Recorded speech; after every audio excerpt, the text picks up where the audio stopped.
to Tennessee's at-home learning series for literacy. Today's lesson is for all our 6th graders out there, though everyone is welcome to tune in. This is the 3rd lesson in this week's series. My name is Megan Gilly and I am a 6th grade teacher in Tennessee schools. I'm super excited to be your teacher for today's lesson. Welcome to my virtual classroom.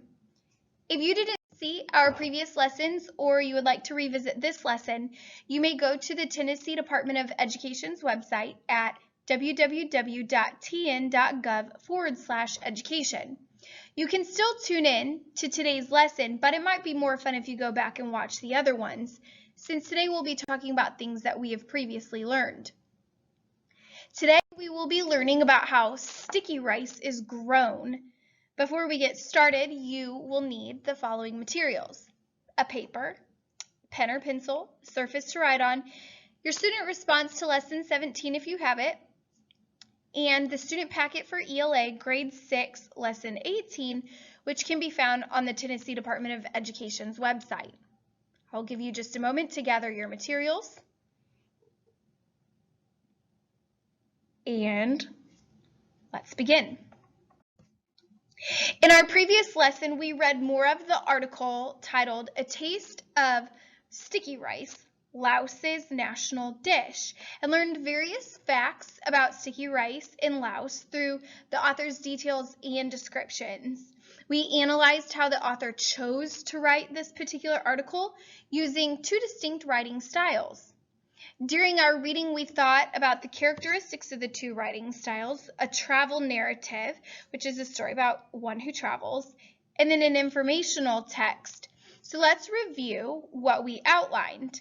We know that a travel narrative includes characters or real-life people, has dialogue, meaning people are talking back and forth, describes the setting or the character's actions, and it has to deal with travel. Informational text, the characteristics of that are that it conveys factual information, it may include numbers or data, it may provide historical or geographical facts, it explains information, and uses quotes from excerpts. So with this information, you use that to help you with your independent work. For your independent activity, which I thought was a very fun one, you wrote a 1-page journal entry about a time when you traveled to somewhere new. Similar to our article, your journal entry should use the characteristics of a travel narrative and also an informational text. That means that you would have written a true personal account and include factual details about the place that you visited. So I'm going to read an example to you, and I want you to listen for the use of informational text. Here's what the student wrote. As we approached Washington, D.C., I could see the Washington Monument standing tall in the middle of our nation's capital. I was so excited to explore a place that had so much history. I leaned over to my brother, who was playing his Nintendo Switch. "Are you excited to be in Washington, D.C.? My brother rolled his eyes and said, "Not really. I'd rather be at the beach." Not me, I thought. I am a history buff. The idea of standing in front of the White House or on the steps of the Lincoln Memorial excited me more than lying on a beach. Washington, D.C. is located between Virginia and Maryland. Even though many people live there, the District of Columbia is not considered a state. It was founded in 1770 before the American Revolutionary War and before the United States declared independence from Great Britain. As our car got closer to the center of the city, I grew more and more excited. I couldn't wait to stand on the streets that Thomas Jefferson and Abraham Lincoln stood on.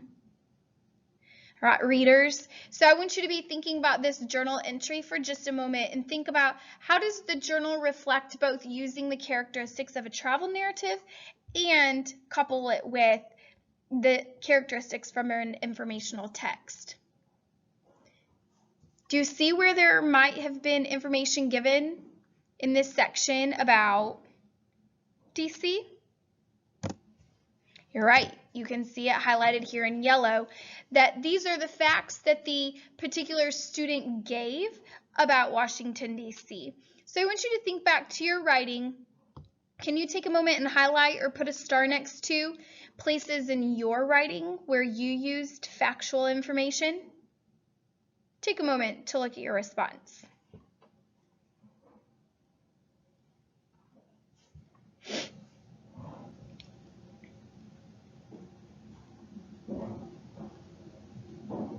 Well, I hope you had fun with that activity. We are going to move on and think about what our goal is for today. Our goal is to take another look at the first half of this article and collect evidence that's going to help us answer the question, how does the author convey the idea that eating sticky rice is a joyful experience? We will look at how the author uses specific word choice and descriptions to express the notion that eating sticky rice is a joyful experience. At the end of our lesson, you will be ready to write a narrative description on food that also expresses a joyful tone. Today we will reread again parts of the article, A Taste of Sticky Rice, Laos's national dish, that we read in the last two lessons. We'll be reading closely to determine how the author conveys that idea that sticky rice is a joyful experience when eaten by the people in Laos. So let's make a web today to organize our notes. So take your piece of paper and pencil, and I want you to go ahead and set up a web. It's kind of like a circle with branches out, like a spider web. So I want you to draw a circle in the center of your piece of paper, just like I have. And in the center, I want you to write the word joyful. And that's all that you need to do right now. We will be writing lines off of the circle, but we don't need to add those yet. So take a moment to draw that circle. And let's go ahead and begin reading. So again, we're going to start back at the beginning of this text, A Taste of Sticky Rice, Laos's national dish. Again, one cannot travel to the Southeast Asian country without many meals of sticky rice, the versatile staple of Laotian culture. By Mike Ives from Smithsonian.com, February 1st, 2011.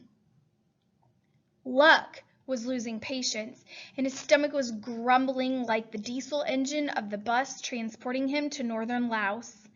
He needed to eat sticky rice, he said, so badly. He checked his cell phone, no service. Slumping into his seat, he looked out the windows, but it was mid-November in the Lao People's Democratic Republic, and in field after field, Laotian farmers were harvesting sticky rice and burning the discarded husks for fertilizer. Luck sighed. The smoky air carried a sweet, ricey aroma. Remember, we're looking for how does the author show that eating sticky rice is a joyful experience. So what phrase do we have in this paragraph that expresses that? Do you see it?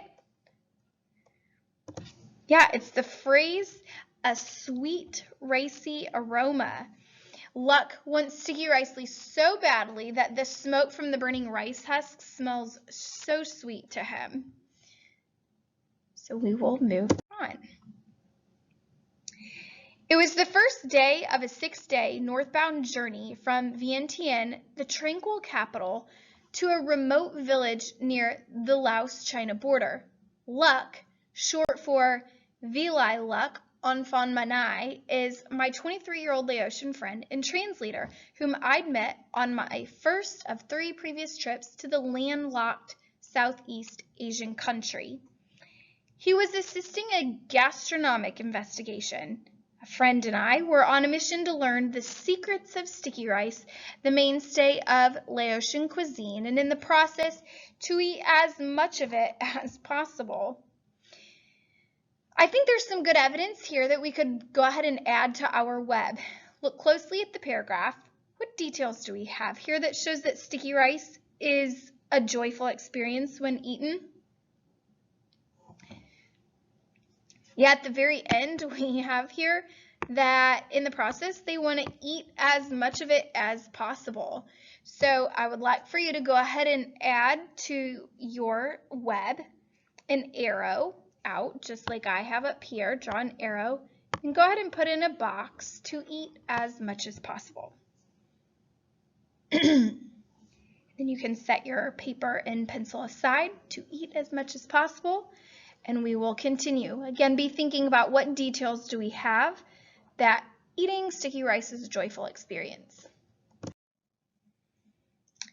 When our bus rattled into a dusty market, a group of women crowded the windows. Ow, khao, buer, they called, meaning, do you want sticky rice? Luck snapped to attention and called for 2 bags, one for me and one for my traveling companion and one for himself. We ate with our hands, Laotian style. Luck finished his portion before the bus started rolling.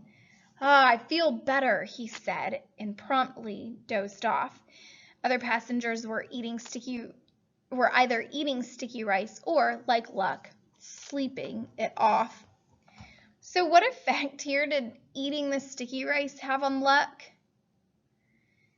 Yeah, he felt better, and 2, slept it off here. So what details might we include on our web? You're right, he finished his portion before the bus started rolling. He feels better.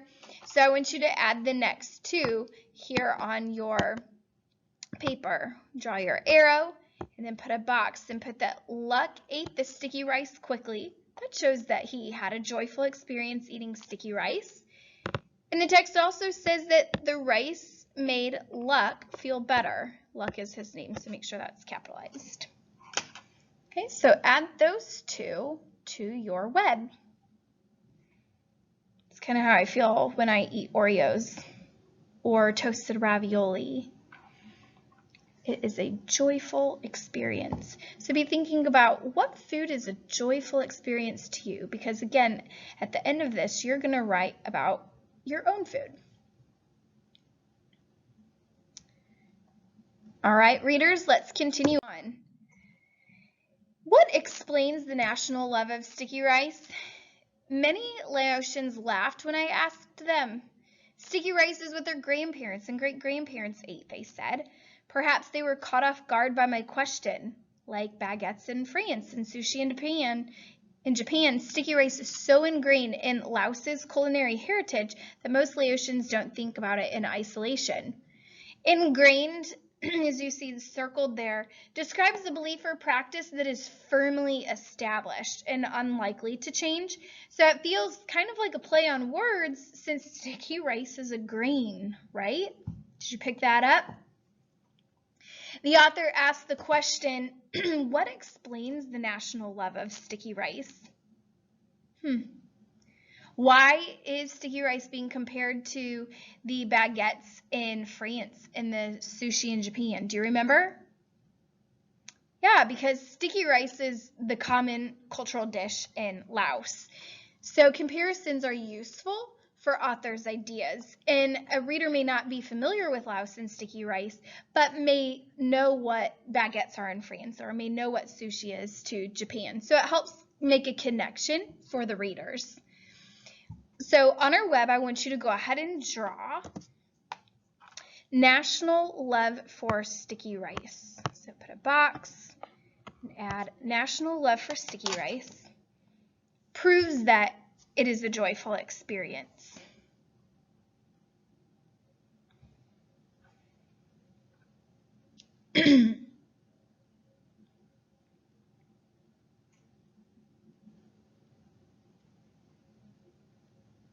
All right, let's continue on. Sticky or glutinous, remember which means sticky, rice has been growing in mainly in Southeast Asia for at least 4,000 years. Historians debate whether ancient farmers grew sticky rice because it was suited to local growing conditions or because they liked its taste and chewy texture. What's clear is that by the 18th century, sticky rice had been largely replaced across the region by a variety of non-glutinous rice, aka white rice. What do historians think the reason for sticky rice being so popular in Southeast Asia? What do historians think is the reason for sticky rice being so popular in Southeast Asia? It might be a trick question, but did you notice the debate? Debate means to argue different sides. So historians are arguing about whether sticky rice is popular because the land is good for growing it or because the people just truly, really enjoy eating it. We'll continue on.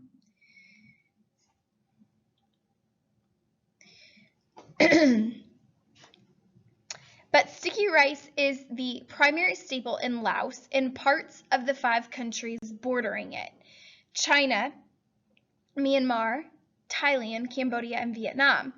In Laos, slightly larger in area than Utah, per capita, sticky rice consumption is the highest on earth at more than 345 pounds per year. The average American, by contrast, eats less than 20 pounds of rice annually, according to the United States Drug Administration. I have that word circled, per capita. What do you think that means? Yeah, per capita means for each. So in Laos, slightly larger in area than the state of Utah, for each sticky rice consumption on earth, it's at about 345 pounds per year. That means each Laos person eats about 345 pounds of sticky rice per year. Think about that. That is incredible amounts of rice. So what conclusion can be drawn based on the detail then that the average American eats less than 20 pounds of rice annually? Think about that. Again, we have the average American, by contrast, meaning different than the 345 pounds, is that they eat less than 20 pounds of rice annually. So again, we see how little rice Americans eat in comparison to the average person in Laos to kind of develop this idea. So on your web, I want you to draw another arrow, and I want us to be thinking about, again, well, how does this detail support that eating rice is a joyful experience? Well, we know that per capita, here's our arrow in our box, per capita, Laotians eat 345 pounds of rice each year. It's impressive.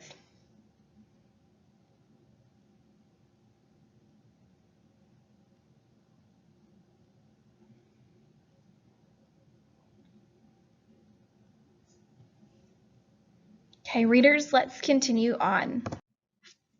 Urbanization, migration, and other forces are altering rice consumption habits across Laos, says historian Grant Evans, to the point where some urban dwellers now associate sticky rice with country bumpkin ways of eating. But Evans, the author of several books about Laos, also says he doesn't know a single Laotian person who never eats sticky rice. From a cultural perspective, he explains sticky rice is still the way the Lao identify themselves.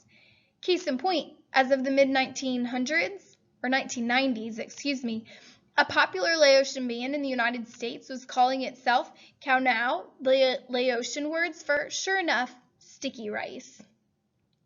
So at the beginning of the paragraph, we see the word migration, which means to move from one place to another. So I can infer that people are moving from rural parts of the country to the urban parts because of the word urbanization before. Do you think urbanization and migration has an effect on Laotian culture? I think so. The very first sentence, like I said, urbanization, migration, and other forces are altering rice consumption habits across Laos. So what do all of these details have in common, or Laotians have in common, I should say? Well, we know that that's the way that the Lao identify themselves, and that everybody eats it. So here, I want us to go ahead and draw an arrow on our web because it's an enjoyable experience for Laotians. Sticky rice is the way that they identify themselves. That's huge. That supports the fact that eating sticky rice is an enjoyable experience when you're connected to the identity with it. Think about, do you have a food that you identify with, culturally or just in general? Okay, readers, let's continue on. The dish comes in various shapes and sizes. A recent agricultural research project on rice in Laos involved more than 13,000 rice samples, more than 11,000 of them glutinous, meaning sticky, but the basic method of consuming khao is the same countrywide. Harvested sticky rice grains, which are typically shorter and fatter than non-glutinous ones, think white rice, are soaked overnight, steamed in the morning, and eaten all day. Again, sticky rice still tastes great after 2 steamings, said Luck, but steaming it thrice makes it too sticky, meaning it 3 times. Because sticky rice lacks the starch amylose, it congeals and breaks off into fist-sized pieces more easily than white rice under similar cooking conditions. So the line that jumps out to me is the line, sticky rice still tastes great after 2 steamings. Instead of saying it tasted okay, they're saying it tasted great. So I think that that is an important detail that we are going to want to include. So draw an arrow here and go ahead and add in, it still tastes great after 2 steamings. That means it's an enjoyable experience. And let's continue on. A hunk of sticky rice is a delicious bread-like dipping implement. Laotians prefer to eat sticky rice with non-soupy dishes rather than with just curries and sauces, said Caroline Gaylord, co-founder of Tamarind, a cafe and cooking school in Luang Prabang, the former Laotian royal capital. According to Gaylord, an Australian who moved to the country, sticky rice complements the popular Laotian dish jiao, a dry paste made from chili peppers and herbs, as well as the royal dish mauk pa phok, which features steamed fish, dill, shallots, and coconut milk. So in this particular paragraph, you will see this first sentence. A hunk of sticky rice is a delicious bread-like dipping implement. Again, we have the word here, delicious, so that's to me an obvious takeaway that supports that eating sticky rice is a joyful experience. So let's add that to our web. Again, go ahead and draw an arrow here for delicious, put a box, and write the word delicious. And lastly, sticky rice figures in religious traditions across Laos, where the predominant faith is Theravada, Buddhism.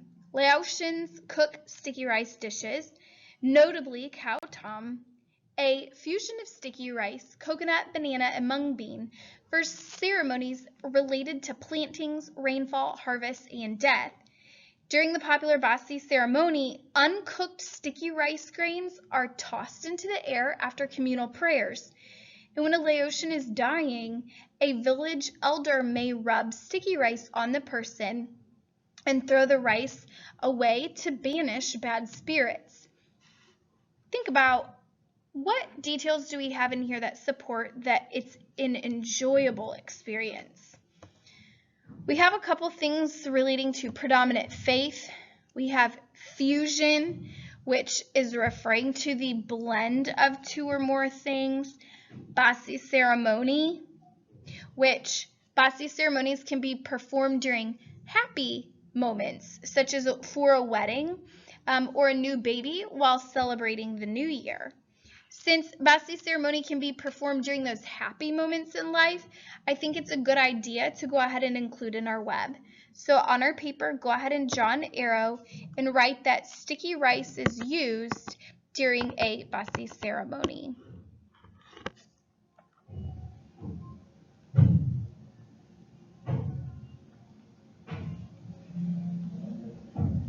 And our last section, please go ahead and follow along with me. But sticky rice isn't merely spiritual fuel. Because it takes longer to digest than white rice does, it sates hunger for longer periods. That's good for Laotian monks who generally don't eat after midday. People give us only sticky rice, which is awesome, said Sari Fonase, a 19-year-old monk with brown eyes and a gentle smile. He was standing in the sun-dappled courtyard of a Buddhist temple in Luang Prabang, where tourists line up each morning like band groupies outside of a stadium box office to place steaming clumps of khao into the monks' collection pots. When I asked why he prefers sticky rice to white rice, the monk said, "If I eat sticky rice, I'll be fuller longer." So Laotian farmers, I asked repeated variations of Sari's explanation. Agriculture, mainly subsistence, rice farming, employs 3 out of 4 Laotians. Sticky rice packs well in banana leaves and is a common field snack. So we have the word sates here, meaning rice satiates. It helps you to satisfy hunger for longer periods. We also have subsistence, which is a way to survive. And so we also have phrases like, people give us only sticky rice, which is awesome. So I want you to go ahead and jot down the final detail that shows this is joyful. People give us only sticky rice, which is awesome. I mean, the word awesome in and of itself supports the fact that eating it is a joyful experience. We have accomplished so much today, so I want us to go ahead and review our web and answer the question, how does the author convey the idea that eating sticky rice is a joyful experience? We can use our question to help us with our independent work. So I want us to go ahead and look at the independent activity. You are going to identify a food that gives you joy when you eat it. You will write a narrative description of that food using a joyful tone, and in your writing you should use specific word choice, descriptions, and figurative language to help express the joy you feel when you eat this particular food. Again, be thinking of the details that you have on your web, those key words and phrases that could help clue your reader into why the food you choose is an enjoyable experience. So I want you to have fun with it, be descriptive, and I thank you for allowing me into your home today, and I look forward to seeing what you write in Tennessee's next at-home learning series lesson. Bye.